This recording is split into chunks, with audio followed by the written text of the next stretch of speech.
దాదాపు ఎన్నికల్లో 164 సీట్లు ఎన్డీఏ ప్రభుత్వానికి ప్రజలు కట్టబెట్టడం జరిగింది.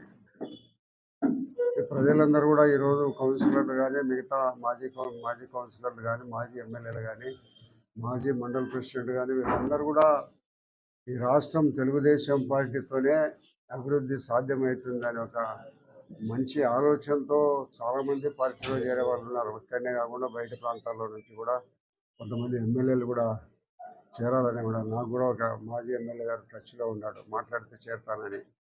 కాబట్టి ఇటువంటి పార్టీ వల్లనే అభివృద్ధి సాధ్యం, ఆంధ్రప్రదేశ్ అభివృద్ధి చెందుతున్న ఒక మంచి ఆలోచనతో మన పొద్దుటూరుకి సంబంధించిన కౌన్సిలర్లందరూ కూడా గతంలో ఉండబడిన అవినీతి అక్రమాలు ఇవన్నీ చూసి ఇక్కడ ఎన్ని రోజులున్నా కూడా కొంతమందికి మాత్రమే ప్రయోజనం ఉంటుంది, అందరికీ